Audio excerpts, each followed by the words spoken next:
Sentar. Malaquias é o último livro do Antigo Testamento, capítulo de número 4. Vamos ler o versículo 5 e 6. Aleluia. Glória a Deus. Chamei a minha esposa, irmãos, porque hoje nós vamos ter um bate-papo. Eu queria ter um microfone para ela, se tiver um microfone, para ajeitar para ela isso. Nós vamos ter uma conversa em alto nível hoje, amém, irmãos? E diz assim, Malaquias capítulo 4, versículo número 5 e 6. Eis que eu vos enviarei o profeta Elias, antes que venha o grande e terrível dia do Senhor. E ele converterá o coração dos pais aos filhos, e o coração dos filhos aos pais, para que eu não venha e fira a terra com maldição. Podeis assentar, queridos. Obrigado. Pode saudar a igreja aí, em nome de Jesus. Amém. Graça e paz, igreja. Que alegria estarmos aqui mais uma vez, para juntos comungarmos, né? Para juntos estarmos em família, né? Que nós somos uma família, a família do nosso Pai, uma grande família. E eu louvo a Deus por vocês, meus irmãos, né? Nossa família. Amém? Estou pedindo para aumentar o microfone dela, porque a voz dela é mais mansinha, né? Então, para não ficar muito desigual. Queridos, nós temos um tempo para a gente conversar com os irmãos. Por que a gente gosta, às vezes, de quebrar os paradigmas, né? Isso é bom para a gente sair daquela passividade. A gente não quer que os irmãos enjoem da gente também rápido, né? Já tem mais de um mês e eu estou tendo esse zelo para os irmãos não enfarar da gente. Então a gente faz um pouquinho de cada coisa. Quarta-feira até tocar violão e cantar a gente fez, né? Fizemos o louvor. Queridos, o tema que nós vamos trabalhar aqui hoje, minha esposa está aqui, na verdade nós dois somos um. A gente quer, nessa pedagogia de estarmos aqui juntos, mostrar para os irmãos que o que Deus está levantando nesses últimos dias não são profetas, mas são pessoas que vivam uma vida profética, tá? Viver uma vida profética. Eu já vi muita gente que teve a vaidade de querer bater no peito e falar: eu sou profeta, manda um pix para mim, eu sou profeta. E não é isso que essa geração precisa, mas de pessoas que vivem uma vida profética. E por que nós estamos aqui em dois? Para poder apresentar para os irmãos esse espírito profético que está em nós. Apesar que nós somos diferentes em algumas coisas, mas nós comungamos do mesmo Espírito. Existem coisas que nós praticamos na nossa vida, eu e a minha esposa, que nós temos muito deleite e prazer, que é principalmente a gente descobrir os tesouros da palavra de Deus. Então a gente conversa muito sobre a Bíblia Sagrada, e nós queremos aqui expor para os irmãos uma grande revelação, nós dois, e revelar para vocês um espírito profético que está na comunhão e na unidade. Se tem uma coisa, irmãos, que Deus nunca vai fazer nos usar apenas na individualidade, mas Deus nos usa como um corpo. Todo dom, todo ministério é para edificação da igreja, não é mesmo? É no coletivo. Então nós vamos abordar um tema aqui, que é o espírito de Elias. O profeta Elias, irmãos, ele existiu de verdade, mas ele é uma tipologia ou uma simbologia de uma unção profética sobre a igreja. Nós vamos conversar um pouco sobre isso. Como que aconteceu uma transição ministerial na vida de Elias. Elias começou sendo um tipo de profeta e terminou como um outro tipo de profeta. E nós vamos entrar então nesse assunto. Primeira coisa, eu vou estar conduzindo aqui, minha esposa sempre vai ter liberdade, porque diz que a mulher que tem a última palavra, né? Sim, senhor? Então nós até já combinamos, eu falei com ela, não tenha dó não, pega o microfone, fala de verdade, porque as irmãs querem ouvir a sua voz, né? Queridos, o espírito de Elias, ele vai revelar para nós uma vida profética para uma restauração geracional. Eu sei que você sempre ouviu a história de Elias, um Elias como um super-herói, dotado de dons espirituais, que faz fogo cair do céu, faz chuva parar, chuva descer, ele venceu os profetas de Baal. Eu sei que você tem essa imagem do grande profeta Elias, mas nós vamos descobrir aqui hoje como que ele entrou por um processo de maturidade, e esse processo já é uma profecia para os últimos dias. Então, o último ato profético do Antigo Testamento é o que nós lemos aqui, foi o profeta Malaquias, né? Foi o último profeta. Depois de Malaquias, irmãos, houve um silêncio da parte de Deus de 400 anos. Deus ficou sem falar com o povo de Israel. Quantos anos? 400 anos. Depois ele levantou João Batista. O último profeta que Deus levantou depois de Malaquias foi João, que Jesus até apontou e disse que é o maior profeta de todos os tempos. Então Malaquias, ele encerrou o Antigo Testamento. E o interessante é que ele não encerrou o Antigo Testamento, olha só, o que nós lemos ali, é os últimos versículos do Antigo Testamento. Ele não encerrou falando de restauração de templo, ele não encerrou falando de sacrifício, ele não encerrou falando qual é o perfeito culto, qual é a liturgia que funciona, ele não encerrou ali falando sobre milagres espetaculares, mas ele encerrou falando assim, olha, antes que venha o grande último dia do Senhor, o terrível dia do Senhor, vou levantar Elias para converter o coração dos pais aos filhos, dos filhos aos pais. Olha a grande obra de Deus. Olha como que Deus encerra o período do Antigo Testamento, já para poder iniciar um Novo Testamento, a nova aliança. Sem falar de milagres, sem falar de superpoderes, mas falar de reconciliação. Converter os corações uns aos outros. Relacionamento. Então, irmãos, a última promessa de Deus, antes desses 400 anos de silêncio, foi exatamente uma restauração relacional e não estrutural. Isso aqui é um ponto muito chave, irmãos. Porque a gente é muito preso à estrutura, né? Quando a gente pensa no crescimento da igreja, a gente pensa realmente em ampliar a estrutura, em aumentar, em arrendar um grande galpão, né? E fazer dívidas de milhões para poder equipar. E a igreja tem que ser equipada, estrutura, sendo que o foco que o próprio Jesus ele trouxe foi numa restauração, numa remissão, uma rendição relacional. Restauração relacional. Nós vamos abordar esse assunto, porque Deus aponta que sem reconciliação, entre gerações, a terra permanece debaixo de maldição. Vou fazer uma pergunta para vocês: quem amaldiçoa, Deus ou o diabo? Quem acha que é o diabo, levante a mão. Quem acha que é Deus, levante a mão. Quem não acha nada, levante a mão. A maioria. Quem não quer responder, levante a mão. Então veja bem, irmãos, quem está falando aqui, eu vou ferir a terra com maldição, é o próprio Deus, falando na boca de um profeta. Maldição é disciplina. Disciplina. A palavra maldição no original vem de disciplina. Porque quando Deus ele permite ou envia uma maldição, e essa maldição, irmãos, ela vai passar de geração para geração, qual que é a intenção, o propósito de Deus? É que alguém se arrependa. É como se fosse uma febre. Lembra quando Jesus curou a sogra de Pedro, que estava com febre? Fala, por que tem uma mulher sendo curada de febre? Mas é uma sogra, né? A sogra de Pedro sendo curada de febre. Aquilo é muito profético. Eu já preguei sobre a cura da febre, da sogra de Pedro. Porque a febre é um sintoma. A doutora Gabriela está aqui, né, para nos dizer. O sintoma é profético, não é verdade? Você está com um problema, o que vai revelar de forma profética a causa? O sintoma, uma febre, principalmente. Existe uma inflamação. Então a maldição seria uma febre geracional que vai passando de pai para filho. É uma coisa que se repete e alguém precisa fazer um diagnóstico e descobrir a causa disso aí. Agora, irmãos, aqui existe uma grande revelação, né, meu amor? Vou falar meu amor porque eu não gosto que fale irmã Andréia. E nem a pastora também, ela não tem essa vaidade. Então eu falo meu amor. Aqui existe uma grande revelação, irmãos. O que é uma fissura, uma brecha, uma porta que se abre para que uma maldição trave vida de pessoas e famílias? Nós não estamos falando aqui sobre projeto de vida para o ano que vem. Quantos aqui quer viver um romper de Deus no ano que vem, irmãos? Se você não está vivendo um romper de Deus, é porque tem alguma coisa travando. Se tem alguma coisa travando, nós precisamos descobrir a causa disso. Eu já estou dando prontinho para os irmãos aqui o diagnóstico. A causa disso é um problema relacional. Existiu algum problema para trás na sua família, nos seus descendentes, sua descendência, na sua linhagem? Problemas de relação. O que faz uma pessoa matar outra? Um homicídio, um derramamento de sangue. O que leva uma pessoa a um suicídio, que abre portas para uma maldição? Problema de relacionamento. O que leva uma mãe a abortar uma criança? Problema de relacionamento.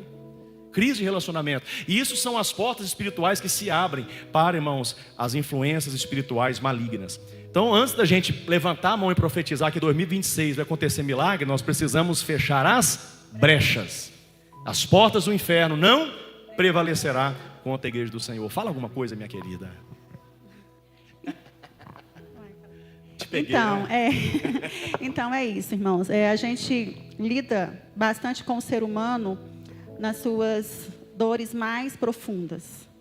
Porque a palavra de Deus, né, que é o nosso instrumento, né, que a gente usa como um bisturi, né, para chegar nas áreas mais profundas da vida da pessoa, que só ela é apta para discernir os pensamentos, juntas e medulas, né, profissionais da área da saúde, profissionais da área da mente, né, os psicanalistas, psicologia, eles chegam sim, né, em muitos lugares da alma da pessoa, mas a principal arma, o bisturi principal é a palavra de Deus para chegar no mais profundo.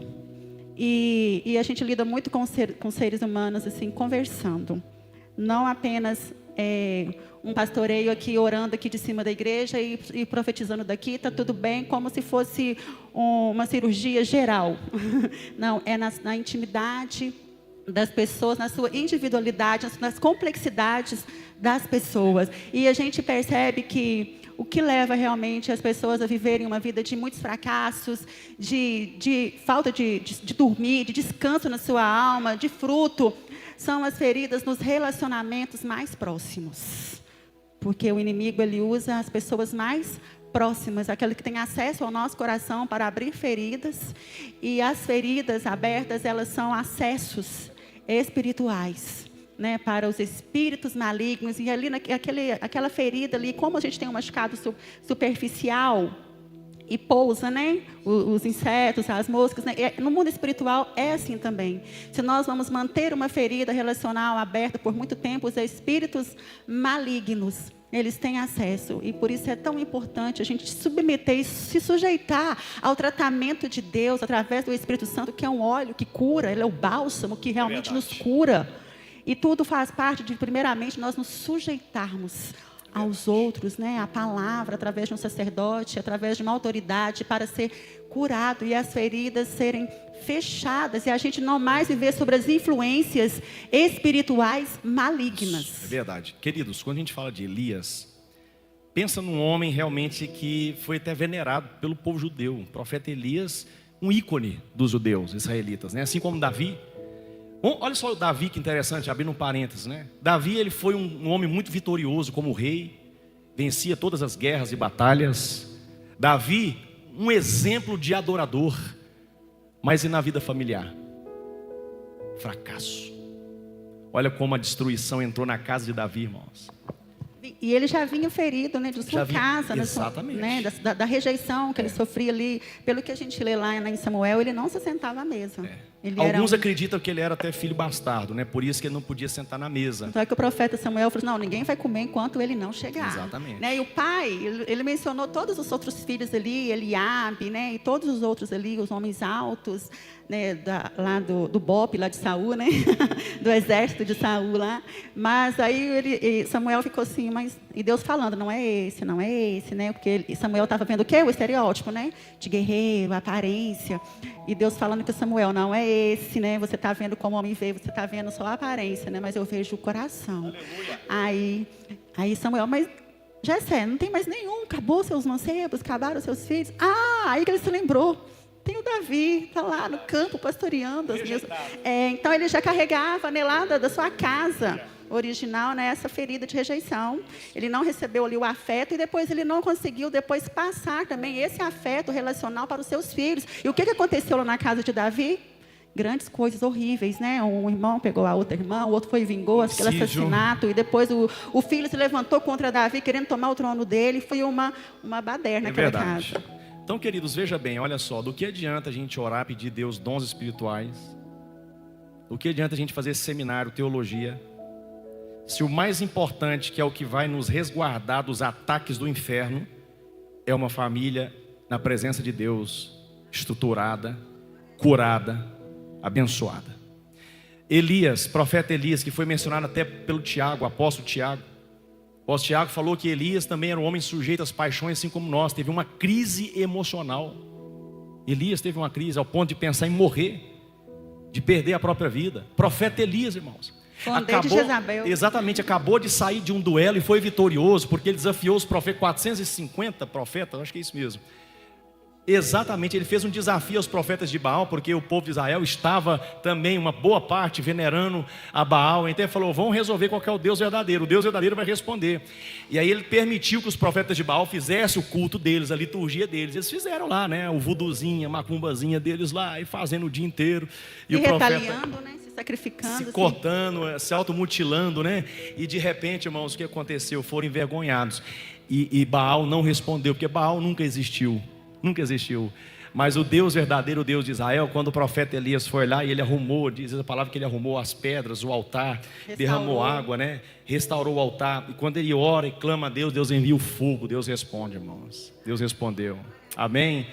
Mas o profeta Elias, até então, ele era o profeta que sabia, ele tinha intimidade com Deus para orar, para clamar a Deus e Deus responder. É o profeta, irmãos, que estava, é o profeta histórico de Israel, que ele é um modelo espiritual de confrontar, de fazer o fogo descer. É aquele que é profeta que confronta o pecado, confronta a idolatria, que Deus honra ele por causa da coragem, da autoridade dele, né? Da intimidade. Esse é o profeta Elias até esse ponto. Mas de repente o profeta Elias, ele recebe uma ameaça de Jezabel e de Acabe, o rei Acabe, que eles iriam matá-lo.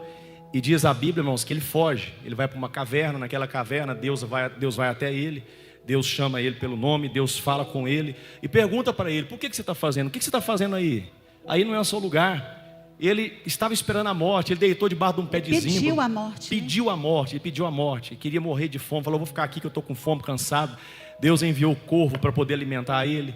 Depois ele vai para a caverna, na caverna Deus encontra ele, irmãos. Tem momentos da nossa vida que nós queremos fugir de Deus, mas o compromisso que Ele tem com a gente é eterno.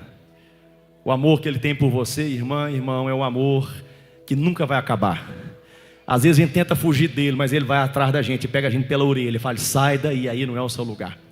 Mas sabe por que ele estava ali? Ele argumentou com Deus e falou assim: eu estou aqui porque eu sou o único profeta que sobrou. Mataram todos os profetas, eu sou o único. Lembra quando Deus falou assim: não é bom que o homem esteja só? Esse é o grande problema, irmãos, da sociedade, ou de um indivíduo, viver na individualidade. A partir do momento que você se sente uma pessoa só, uma pessoa exclusiva, eu sempre digo os dois lados da moeda. Talvez o lado da vaidade, da soberba: eu sou o melhor, eu posso tudo, eu estou acima de todo mundo. A síndrome de Lúcifer, né? Eu sou belo, como eu sou perfeito. Ou o outro lado da moeda, o vitimismo. É a pessoa que acha: ninguém sofre como eu. Essa pessoa também que acha que ninguém sofre como ela, como ele, também está no orgulho. Então Elias, irmãos, ele caiu nessa armadilha emocional de pensar que ele era o único. Mas Deus falou com ele: você está enganado. Eu guardei 7.000 profetas que estão guardadinhos. Você está achando que você está sozinho? Você não está sozinho. Irmãos, sabe o que deixa uma pessoa numa crise emocional de ansiedade, depressão? É o isolamento. Não adianta você ter dons espirituais. E o que eu estou vendo de pessoas hoje em dia, irmãos, no tempo que nós estamos, que vive do passado e fala assim: Deus me deu os 9 dons espirituais. Eu tenho intimidade com Deus, eu subo no monte e eu faço isso e faço aquilo, e faço sacrifício e não sei o que, não sei o que. Quando você vai ver, a pessoa está perdendo o casamento, está perdendo os filhos, está perdendo a família, mas fala: eu estou pagando o preço, eu estou no monte, eu tenho intimidade com o Senhor. Esse povo não quer saber nada de Deus, nada de Jesus, então não estou nem aí para eles. Irmãos, Elias estava vivendo a sua individualidade com Deus. Ele foi até um certo ponto, mas chegou um momento que ele falou assim: eu não consigo mais. E agora Elias começa um renovo na vida dele ministerialmente, porque agora ele vai amadurecer. Amém, irmãos? Deixa eu falar uma coisa para os irmãos.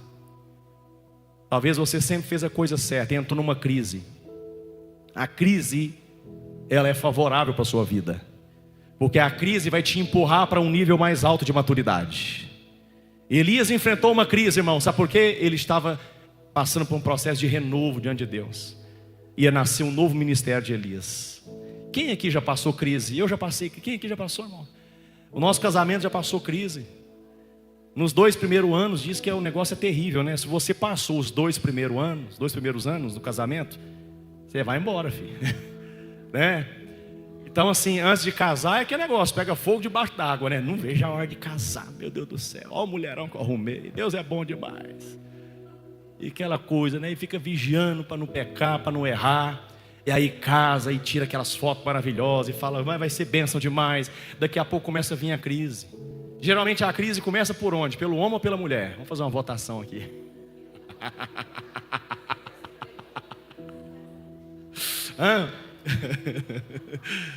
Eu acho que ficou meio dividido, meio balanceado.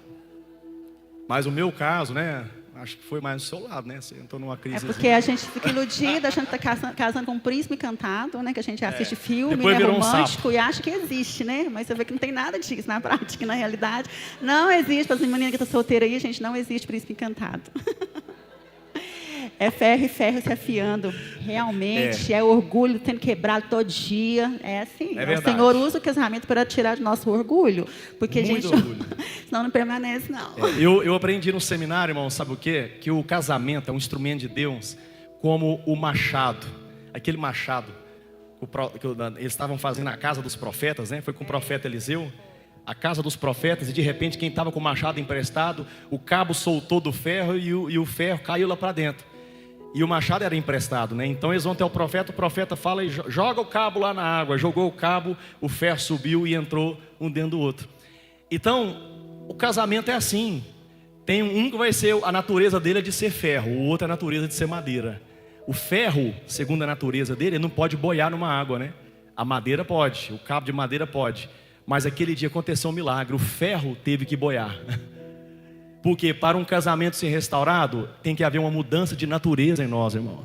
Sabe aquele negócio tipo assim, a vida inteira eu fui assim, meu pai sempre foi assim, meu avô foi assim, eu vou ser assim. Você aceita, viu, mulher? Porque lá em casa é assim, eu até falei com meu pai esses dias, se a minha mulher não me respeitar, pai, eu vou fazer igual ao do senhor. Com crente não tem esse papo não, irmãos. Não tem esse papo não, o negócio de tradicionalismo, nós temos que converter e ser transformado a nossa natureza. E às vezes a gente está tão preocupado com a liturgia, com o culto que vamos fazer para o Deus Jeová mandar o fogo do céu, e estamos perdendo a batalha dentro de casa. Então o problema de Elias, o grande problema crônico de Elias, irmãos, era falta, diga assim, de família. Falta de família. Por isso que o Elias, que o profeta Malaquias profetizou aqui, não tem nada a ver com o profeta Elias que nós vemos lá no livro de Reis. Tem nada a ver, irmãos. Tem nada a ver com esse profeta, aquele profeta que enfrentava os falsos profetas. Não, esse aqui que está falando de reconciliação. Espera aí, esse é o profeta Elias aqui de Malaquias, vai converter o coração dos pais aos filhos, dos filhos aos pais. Mas cadê aqueles milagres que ele fazia? Irmãos, depois passou 400 anos, a unção de Elias vem na vida de João Batista, e João Batista se levanta, e você não vai ver nenhum milagre que João Batista operou. Pode procurar na Bíblia. Algum milagre que João Batista operou, não operou nenhum milagre, porque a obra que ele fez foi uma obra de nivelar os montes. Chamar o povo ao arrependimento. Chamar o povo ao arrependimento, preparar o caminho para o Salvador, denunciar o pecado. Sabe qual foi o pecado que custou a cabeça de João Batista? Um pecado contra a família, o pecado dentro da casa de Herodes. Lembra que lá quem perseguiu Elias foi Jezabel? Olha o espírito de Jezabel agora perseguindo João Batista, porque denunciou que Herodes estava agora tendo relação com a sua cunhada, com a esposa. Não, era com a filha. Não, com a esposa do irmão dele. Isso, com a cunhada. É isso mesmo, uma bagunça. Aí João Batista vai e denuncia, você está com a sua cunhada. Está com a sua cunhada. E aí, irmãos, isso custou a cabeça dele.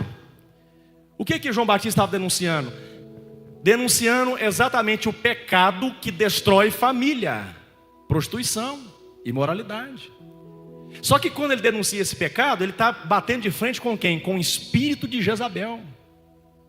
Irmãos, e o problema de Elias lá no Antigo Testamento foi que ele enfrentou Jezabel. Ele tinha dons, ele tinha o poder de Deus, mas ele não estava preparado para encarar Jezabel.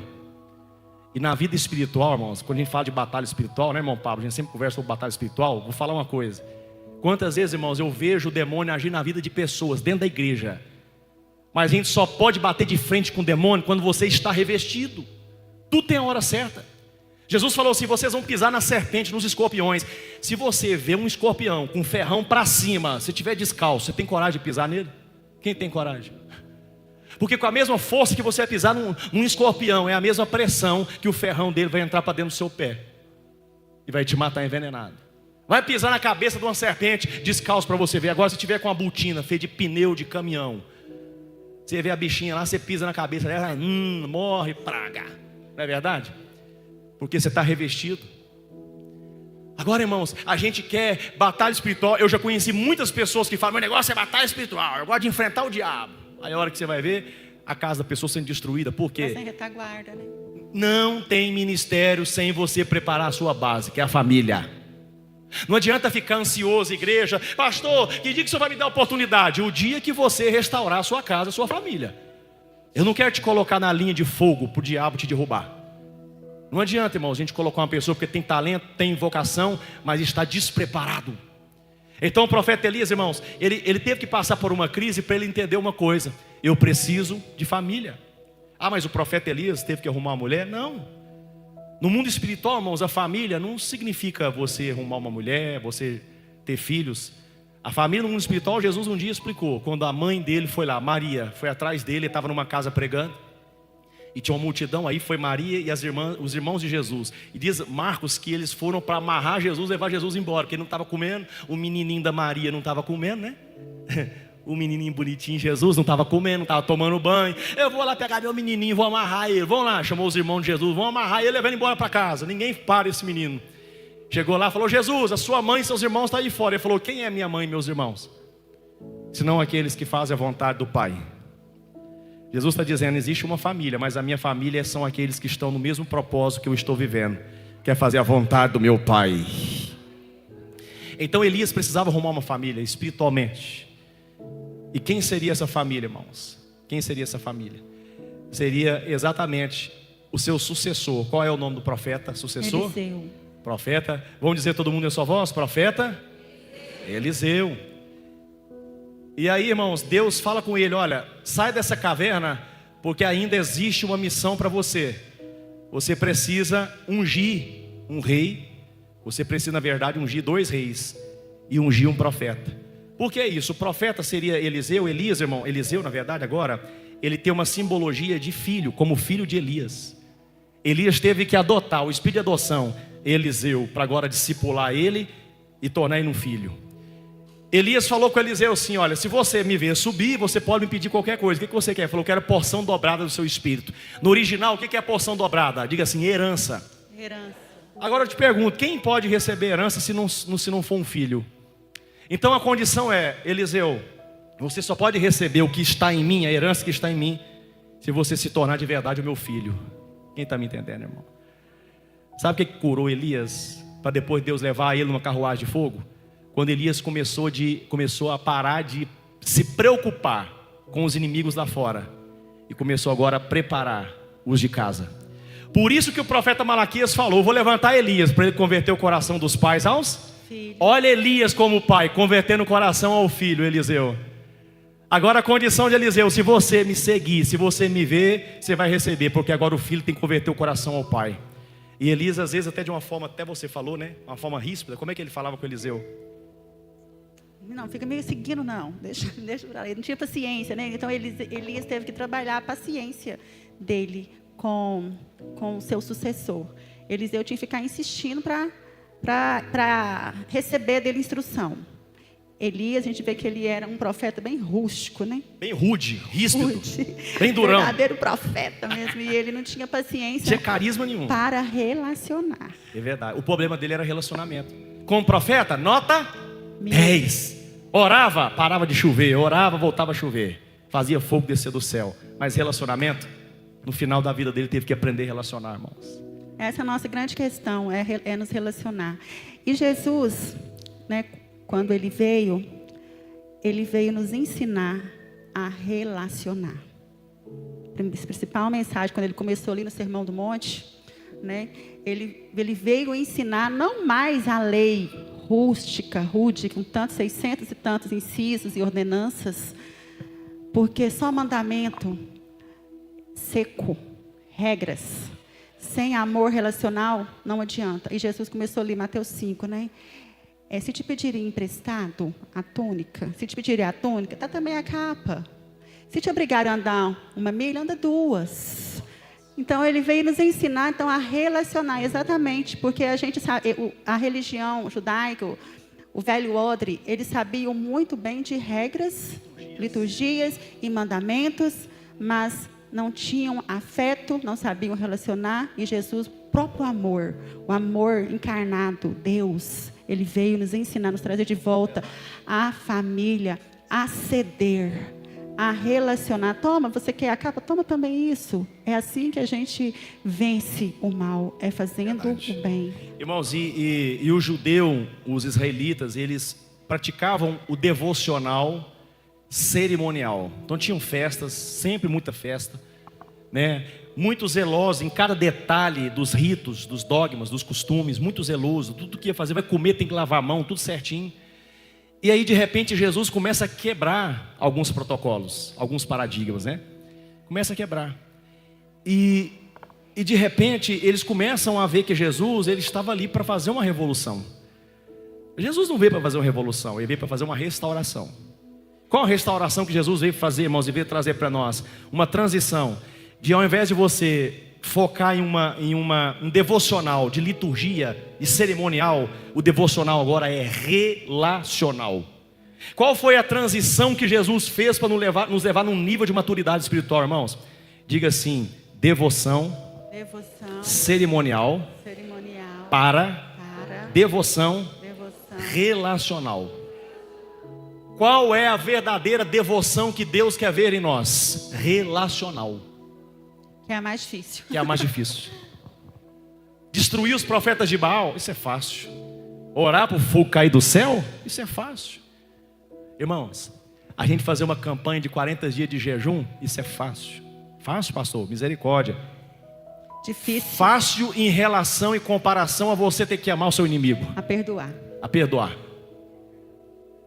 É ou não é verdade?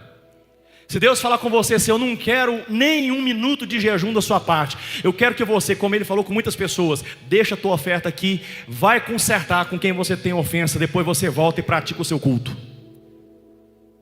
Porque não adianta, irmão, se nós temos ofensas, se nós temos relacionamentos quebrados, podemos orar, pedir Deus dom, pedir Deus para fazer milagre, nada vai acontecer.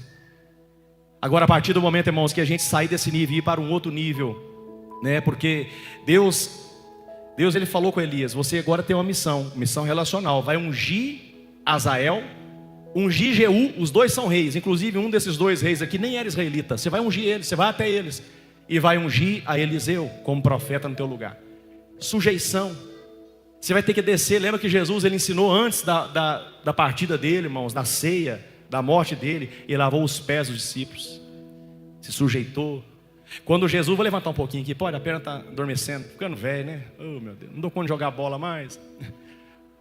Mas veja bem, Jesus, quando ele foi para ser batizado por João Batista falou: eu não sou digno nem de desatar a sua sandália. Quem sou eu? Jesus falou: mas é necessário fazer isso, para que cumpra o que eu vim realizar. Jesus, o Cristo, o Filho de Deus, o Verbo divino, ele se encurvou diante de um homem, de um profeta, para ser batizado. O que isso significa, irmãos? A obra dos céus em nós só vai começar quando a gente nos sujeitar uns aos outros, converter o coração uns aos outros. Amém, irmão? Pastor, as pessoas precisam converter aos costumes da igreja. Tem um estatuto cheio de regra, vamos ler o estatuto. E quem não obedecer aos estatutos não pode participar da ceia, não pode fazer parte da membresia da igreja. Irmãos, o que Deus quer não são pessoas convertidas a um estatuto de uma igreja, mas convertida uns aos outros e a Cristo. Aleluia. É essa conversão que Ele requer de nós. Eu e minha esposa, irmãos, a gente veio de um sistema mais litúrgico, né? Religioso, mais litúrgico. A minha esposa, ela nasceu filha de pastor, cresceu dentro da igreja. As brincadeiras dela é até engraçada. Ela brincava de fazer culto. Não tinha mais nada para fazer, não. Não podia ter televisão, né? Não podia ter boneca, que era pecado. O boneco da Xuxa era do diabo, né? Na época, no tempo dela. Tudo pecado. O fofão, misericórdia. Uma vez vocês arrancou a cabeça do fofão para ver se tinha um punhal lá dentro. Rasgou todo, né? E não tinha nada lá dentro. Só destruiu o fofão. Coitado do fofão. Conta aí, conta para nós. Eles falaram que tinha vela dentro do fofão, tinha uma macumba dentro do fofão, e a gente ganhou um fofão, a gente destruiu. Ficou curioso. Caçando, não tinha nada. Destruiu, não tinha nada, não tinha vela de macumba, não tinha nada dentro do fofão, destruiu o fofão. Então, ou seja, cresceu conhecendo o processo, conhecendo a estrutura litúrgica. E aí quando a gente casou, né, eu já sendo crente também, e ela também, a gente teve um certo choque até de modelo de adoração. Né, ela aprendeu muito esse lado mais legalista, né? Que a gente tem que fazer para poder receber da parte de Deus. E eu já vim já do lado mais da graça. Não, é a graça, é o favor de Deus. E não, mas que absurdo um negócio desse. Não pode ser tão fácil assim não. Né? Tem que pagar muito preço. Não, tem que pagar o preço. Tem que pagar o preço. Não, mas Jesus já pagou o preço, meu bem. Então assim, a gente brigava muito, irmãos. Brigava muito quando essas coisas, entrava muito em conflito. E chegou um certo momento, eu falei com ela: se a gente realmente não alinhar a nossa vida espiritual, nosso entendimento, nós não vamos caminhar muito longe. Não tem como a gente querer estar na frente de uma obra, do ministério, eu já pastoreando junto com ela, e a gente tendo conflito, tendo problema, irmãos. Do que adianta a gente saber pregar, saber cantar, se dentro de casa está na beira de um divórcio? Não adianta nada, você joga tudo pro ralo, joga tudo, né? Chuta o pau da barraca e vai embora. Mas nós tivemos que fazer o quê, irmãos? Nos submeter um ao outro, nos sujeitar. Eu tive que abrir meu coração para ela, contar os meus limites, minhas dificuldades. E ela teve que fazer a mesma coisa. A partir desse momento, irmãos, uma unção profética veio sobre nós. Veio sobre nós. Eu busquei, irmãos, conhecimento. Eu busquei aonde tratar as minhas feridas, minhas dores. Muitas feridas, elas que vieram pela religiosidade. E ela também. Eu falei, meu bem, inclusive alguns aqui até conhecem a base da Jocum lá em Curitiba, né? Tá, o irmão tá ali, ó. O irmão, olha que benção. Hã? Tá lá, o irmão chegou lá de Curitiba, né? Levanta a mão ali. Quem conhece aquele irmão? Hã? É o Gustavo mesmo, é que a luz está forte aqui, ó. Isso, é ele mesmo, ó. Ele falou que ia vir, veio, olha lá, ó. Deus abençoe. Então eu tive lá na base da Jocum e ali eu fui ministrado, né? Muitas feridas, irmão, muitas dores, sabe? Eu lembro que tinha 20 pastores assim ao meu redor, assim, falando, pode abrir o coração. Eu fui contando a minha vida, o que a religião fez comigo, muita dor, muita ferida. E eu chorava. E minha esposa aqui em Pará de Minas, e me esperando eu passar pelo seminário. Irmãos, e foi redentivo, porque veio um bálsamo de cura na minha vida. E eu liguei para ela e falei assim, meu bem, agora tem um antes e um depois da nossa vida. E eu cheguei, irmãos, e eu comecei a ministrar na minha esposa. Que coisa linda e fofa, né? Eu ministrando, a gente sentava no chão lá no quarto, fechava a porta e ficava lá, colocava um fundozinho musical no YouTube. E eu sentado, eu começava a ministrar na vida dela. Eu falando com ela, pode confessar seus pecados para mim. Confessa tudo. Estou pronto para ouvir. E ela foi abrindo o coração, irmãos, abrindo o coração.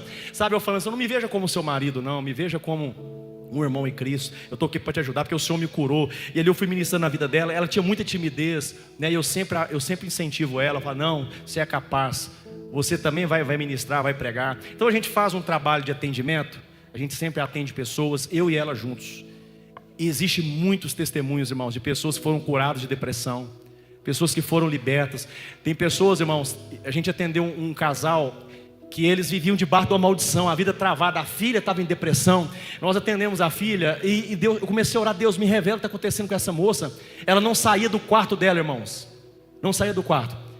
E aí ela aceitou a gente atender ela. E de repente eu falei com ela assim, me conta se aconteceu algum caso de aborto na sua família. Ela falou assim, tem um caso que ninguém sabe, mas minha mãe abortou. Minha mãe abortou meu irmão. E depois eu nasci. Eu falei, você nasceu num útero endemonizado, que recebeu um sangue de um homicídio. Aborto é voluntário, né? Aborto voluntário, não é a mãe quis, ela abortou a criança. E aquilo ali, irmãos, e a mãe estava numa igreja, o pai numa igreja, todos os evangélicos tomando Santa Ceia, e o pecado encoberto. E essa menina vai e confessa, e eu fui e ministrei sobre ela, sabe? Em nome de Jesus, que a sua vida seja retirada desse altar de Moloque, em nome de Jesus, que o sangue do Senhor venha te cobrir agora, que você seja ligado no trono da graça. Aquela menina, irmão, saiu da depressão. E a mãe dela também vivia na depressão. A mãe dela morava em outra cidade. E ela contou para a mãe. E a mãe falou, eu quero ir lá e quero confessar os meus pecados. E veio a mãe e confessou, eu abortei mesmo, me arrependo em nome de Jesus. E nós ministramos sobre a mãe, irmãos. Sabe, queridos, é isso que vai destruir o inferno no meio da igreja. É quando a luz vier sobre nós, a transparência, a confissão. Né? Porque Tiago fala, confessai as vossas culpas uns aos outros. E orai uns pelos outros para que sareis. Então, a confissão uns aos outros, a confissão a uma autoridade. Eu já falei com Deus só. Não, Tiago deixa claro, para que haja cura. Pode ser salvo, sim, realmente, confessar o Senhor perdoa, sim. Mas pode ser que a pessoa viva a vida inteira uma vida doentia, limitada. Verdade. E não vai crescer, porque não está saudável. Uma coisa é você ser saudável espiritualmente, outra coisa é você ser salvo. Vai ser salvo pela graça de Deus, é a fé, pela graça. Mas para que haja cura na sua geração, na sua linhagem, para que os espíritos de morte parem de perseguir a família. É verdade. Porque, como no caso, né, desse aborto aqui, é um ato voluntário dessa mulher. Não, eu não quero, é um assassinato. Ali houve ali uma legalidade para um espírito de morte perseguir a próxima criança gerada ali naquele ventre. Verdade. Um outro caso também, irmãos, muito interessante, é bem recente esse caso.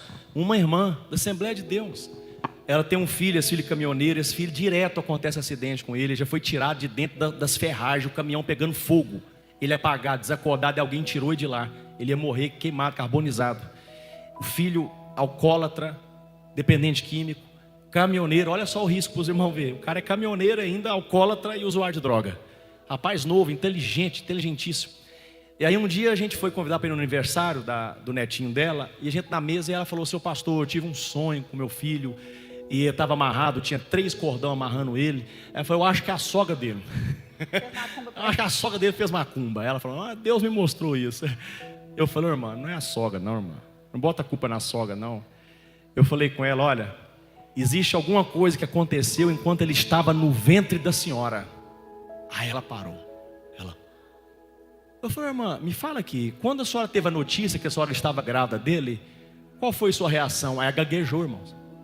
Ela falou assim: pastor, eu vou te falar, o meu marido queria que eu abortasse ele. Eu falei: tá vendo? Seu filho já foi amarrado no seu ventre, o espírito de morte. E o espírito de morte está perseguindo ele até hoje. Por isso que direto ele tem livramento, porque Deus tem um propósito na vida dele. Mas nós temos que desamarrar ele. Aí beleza, eu fui embora, passou uns 2 dias, aí ela manda mensagem, ligou para mim, falou: pastor, aquele negócio foi muito sério, eu preciso reunir com o senhor. E ela morava em outra cidade, ela foi à nossa cidade. E levou o filho. Chegou lá, irmãos, na minha sala. O filho estava lá e ele não sabia de nada. E eu comecei a conversar e ministrar. E de repente o Espírito Santo tomou ela. E ela foi e confessou. Ela falou assim: olha, eu queria confessar, na verdade eu tomei o remédio abortivo. Eu tomei. E o filho dela olhou assim para ela: seu pai me obrigou a tomar e eu tomei. Aí eu olhei para ela, já pensei: misericórdia, Senhor, vai ter que fazer uma reconciliação aqui agora. O pai dele morreu, o marido dela morreu, irmãos, de uma morte muito trágica. Ele estava sozinho em casa, a irmã tinha viajado, e ele infartou quando estava comendo. E não tinha ninguém para acudir, ninguém escutou. Ele ficou 4 dias morto assim, ó, desse jeito assim, ó, na mesa assim. Quando alguém chegou lá, estava um fedor, um mau cheiro com os vizinhos, estava todo mundo atordeado. Falou: aconteceu alguma coisa. Quando abriu, ele estava apodrecendo, ele estava derretendo. Ele morreu apodrecendo, derretendo. E aí esse menino, ele ficou traumatizado, porque foi ele que abriu a porta. Esse, o filho da irmã, ele abriu a porta e viu essa cena ainda, irmãos. Olha só o cenário de morte que esse menino sempre viveu. Aí tá os dois na minha sala lá. Eu falei: irmã, o marido da senhora não está vivo mais para poder pedir perdão para ele, mas a senhora vai pedir perdão para o seu filho aqui agora e reconciliar com ele. Irmãos, a minha cabeça até arrepia. Foi uma glória de Deus que entrou naquela sala, irmãos. A irmã começou a chorar, quebrantada, e pedindo perdão de uma coisa que aconteceu há quantos anos atrás, ninguém nem sabia mais disso. E ela pediu perdão para ele, e ele chorando e liberando perdão para ela, irmãos. Isso é maravilhoso, fazer essas coisas, converter o coração dos pais aos filhos, dos filhos aos pais. É aí que fechamos as portas dos espíritos de morte, de doenças, enfermidades, irmãos, de destruição e miséria. E às vezes a gente fica procurando um pastor, um super pastor que tem a oração super poderosa para poder libertar o filho da irmã de tal, do irmão fulano de tal. Irmãos, nós fechamos as portas do inferno, convertendo nossos corações uns aos outros. Amém, queridos? Então, para a gente poder, caminhar para o encerramento, a partir do momento que eu e minha esposa, irmãos, a gente entendeu isso, a gente deixou de ser muito metódico, de ficar preso às liturgias. Por isso que a gente gosta de quebrar paradigma. Aonde que a Bíblia vai falar para a gente aqui, ó, o culto tem que ser assim. Jesus ensinou para a gente, irmão Raul, como é que deve ser feito o culto, ó. Vocês vão cantar 30 minutos de louvor, tá? Começa com um louvor mais animado, fazendo tchá, tchá, tchá. Depois você vai para um louvor mais suave. Jesus não ensinou ninguém como é que faz um culto, mas Ele ensinou a gente a relacionar. Ele ensinou a gente a reconciliar. Ele ensinou a gente a dar uma nova chance para quem foi rejeitado pela sociedade e pela família. Quando Jesus libertou um endemoniado gadareno, o ex-endemoniado falou assim: o senhor me aceita no seu ministério? Me leva com o senhor para pregar. Eu vou ser o pregador do cartaz. O ex-endemoniado gadareno vai estar no congresso da igreja. Jesus falou com ele assim: não, você vai voltar para sua casa. Aleluia. Conta para a sua família o que aconteceu na sua vida. Aleluia. Sabe qual o maior testemunho que nós damos, irmãos? É o que Ele fez na nossa vida. Eu e minha esposa, nós fizemos um voto com a gente e com Jesus.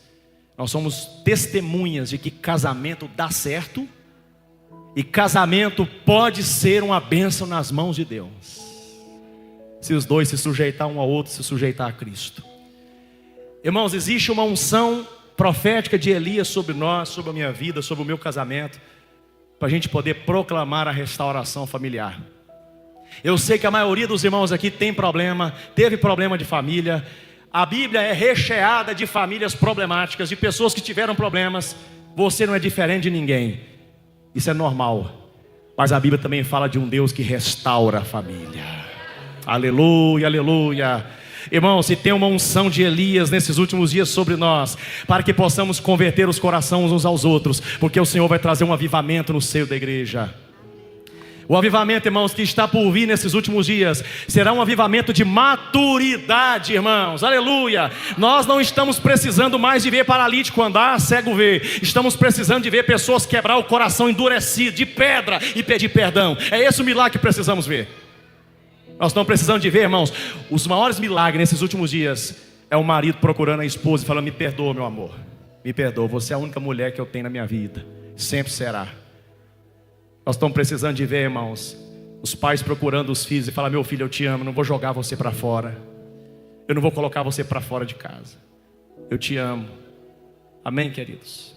Glória a Deus. Quem pode dar uma salva de palma para Jesus?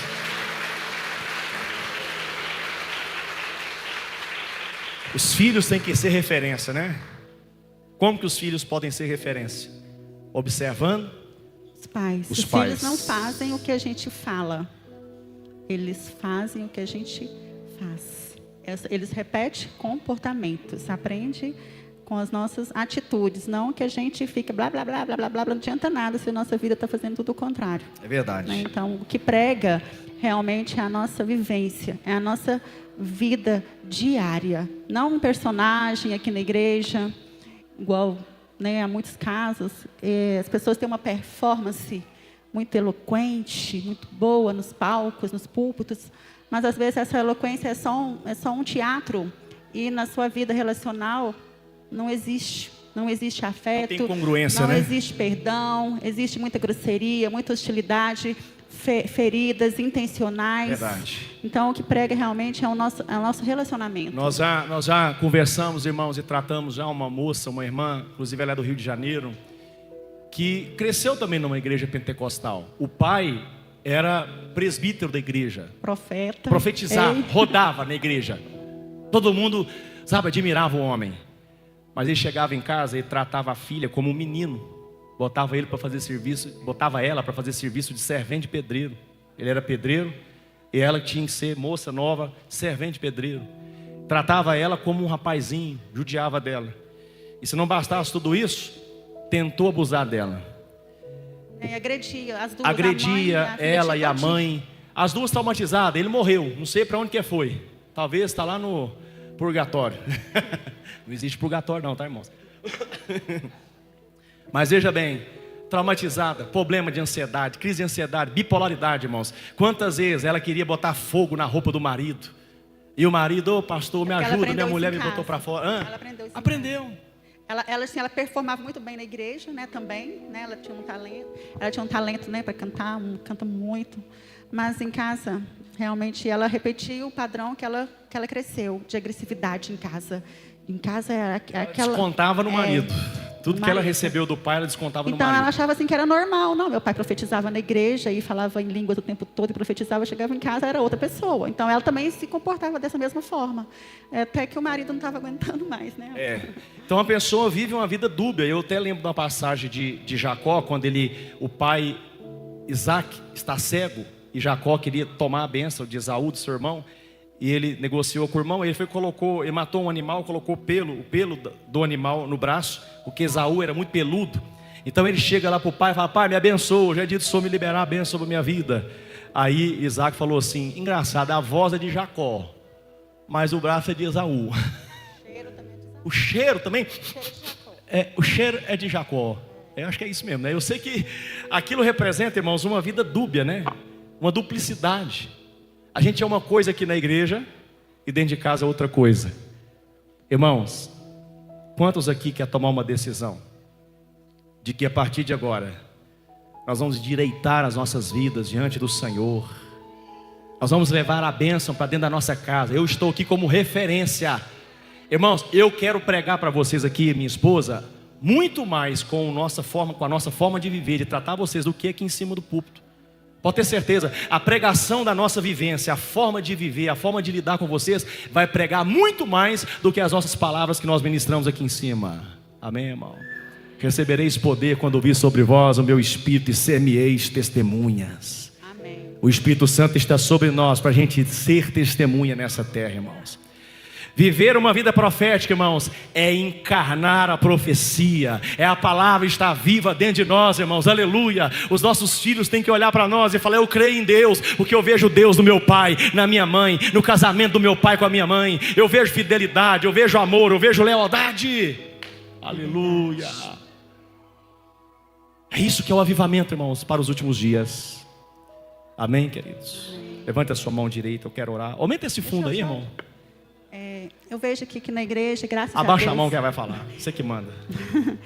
Tem muitos profissionais, né, que o Senhor levantou aqui para estar no meio das famílias, né? Tem as professoras que estão inseridas nas escolas, né? Onde que a gente percebe filhos ali tão feridos, né? As professoras ficam de pé, quem trabalha na escola, por favor. Vocês são agentes de Deus ali naquele lugar de cura. Vocês são agentes ali de transformação. Senhor, vocês estão ali como missionárias. Em nome de Jesus. A Leidiana também, como psicóloga, lá, principalmente na área infantil, Quem é na área né? da psicologia aqui, tem mais pessoas? Eu queria chamar elas aqui na frente, as professoras, as pessoas que estão sendo missionárias lá no campo de trabalho.